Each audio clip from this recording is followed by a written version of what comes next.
Assalamualaikum warahmatullahi wabarakatuh. Abdul Muiz bin Muhammad dari Kelang, Selangor.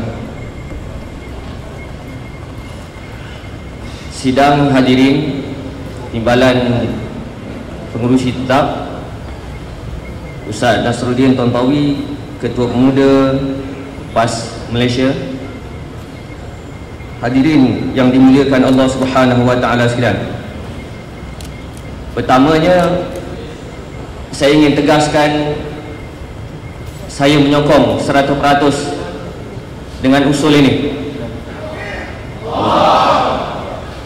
Yang pertama, jikalah ada orang yang mengatakan kita tumpukan lawan UMNO dulu, janganlah kita sibuk sangat dengan isu kualiti pemberitaan di dalam harakah. Kita perlu menyoroti sejarah ketika Salahuddin Al-Ayyubi ingin mentepani kekuatan ketumbukan tentera salib. Salahuddin menyelesaikan masalah-masalah ataupun kemuncup-kemuncup yang bermasalah di dalam gerakan Islam dipimpin oleh Salahuddin Al-Ayyubi ketika itu.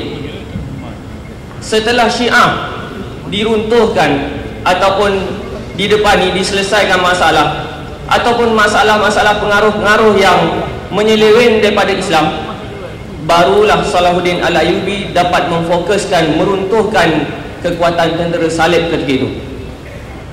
Yang kedua, jikalah ada orang mengatakan asal bukan UMNO, abu, tak apalah, yang penting kita dapat runtuhkan UMNO dahulu. Saya ingatkan tuan-tuan yang dimuliakan oleh Allah Subhanahu wa taala, pemberitaan yang palsu ataupun melaga-lagakan pimpinan merupakan perangai orang fasik, dan kefasikan ini tidak boleh dikompromi di dalam aktiviti sebuah gerakan Islam yang namanya PAS. Dan yang ketiga, sebagaimana yang disebutkan betapa pentingnya lidah rasmi ataupun penerangan, Syekh Said Hawa menyebutkan bahawa sebanyak 90% gerak kerja dakwah melalui penerangan.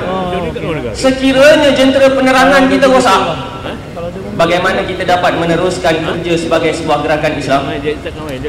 Joseph Goebbels, Menteri Propaganda Nazi, mengatakan bahawa kalaulah pembohongan itu diulang-ulang, sebanyak mungkin diulang, akhirnya orang akan percaya. Sebab itu dalam pembahasan tadi berulang-ulang mengatakan pemuda gagal,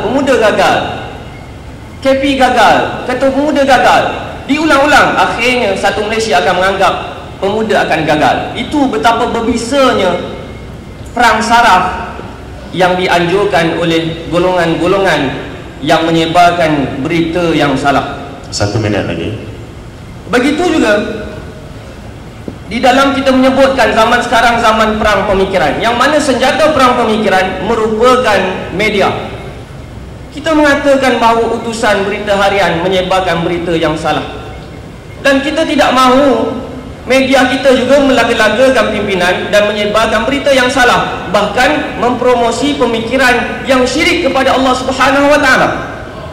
Islamis Demokrat sebagai contoh, agenda yang dibawa oleh CIA, RAND, yang membahagikan umat Islam kepada 4 bahagian, antaranya yang menggantikan sekular zaman sekarang selepas UMNO jatuh, Islamis Demokrat.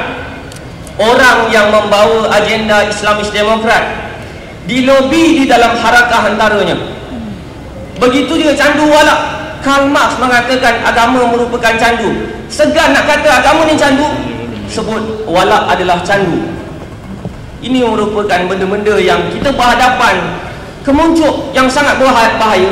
Kita tidak boleh mengesampingkan kerana selepas ini kita akan fokus menjatuhkan UMNO, tapi kalau orang kita sendiri rosak, kita takut kita akan melahirkan jahiliah yang kedua setelah UMNO kita jatuhkan. Wallahu a'lam. Saya ulangi, saya sokong 100%. Assalamualaikum warahmatullahi wabarakatuh. Berbahagia, Pengurusi Tetap yang dihormati dan dikasihi Ketua Pemuda PAS Malaysia dan barisan staf pimpinan.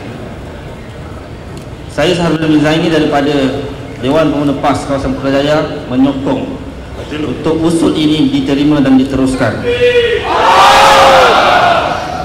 Sidang muktamir yang dirahmati Allah, sekiranya kita baca di dalam kertas yang diedarkan iaitu usul ini, daripada susunan ayat, lenggok bahasanya kita lihat lembut gigi daripada lidah.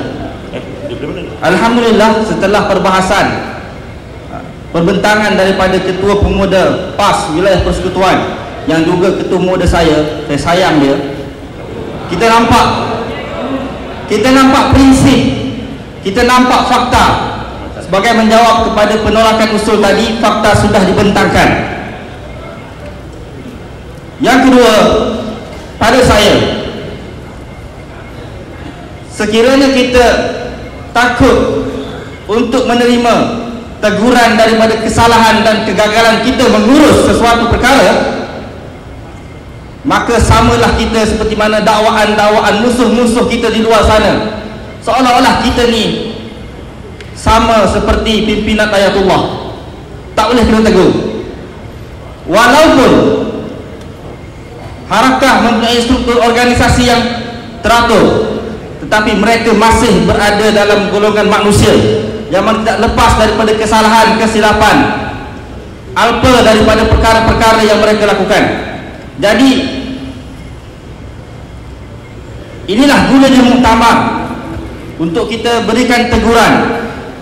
Dan pada saya tidak akan timbul isu-isu yang besar sekiranya teguran usul ini dilaksanakan dengan prinsip berjemaah, dan selagi prinsip itu dipegang, jemaah kita tidak akan dapat dirobohkan. Di sini saya ingin menyatakan, Dewan Pemuda PAS Putrajaya melihat Harakah dan Harakah Deli kurang menumpukan pada kenyataan pimpinan-pimpinan, bukan sekadar di pimpinan pusat tetapi di setiap peringkat muslimat dan juga pemuda. Mana dua entiti ini kami lihat seolah-olah tiada pendirian, dan kami lihat Harakah Deli dan juga Harakah seolah-olah tidak bersungguh dalam melaksanakan tugas, kerana kebanyakan berita-berita yang dimuatkan seolah-olah copy paste daripada laman-laman web yang lain, termasuk Malaysia Kini. Seminit lagi. Jadi Dewan Pemuda PAS bersetuju, bahkan menambah sedikit cadangan untuk melaksanakan usul ini, yang mana Pemuda PAS Putrajaya mencadangkan usul ini diterima dan dilaksanakan dengan sedikit cadangan, iaitu Pemuda PAS Malaysia perlu mendesak PAS Pusat bukan sekadar menstruktur semula, bahkan mengenal pasti sidang editor serta seluruh struktur organisasi termasuk lembaga pengarahnya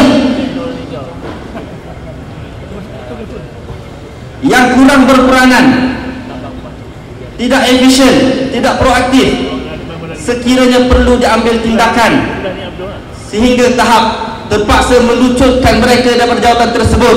Itu perlu dilaksanakan demi menjaga matlamat asal penubuhan Harakah dan juga Harakah Deli. Wallahu a'lam. Terima kasih.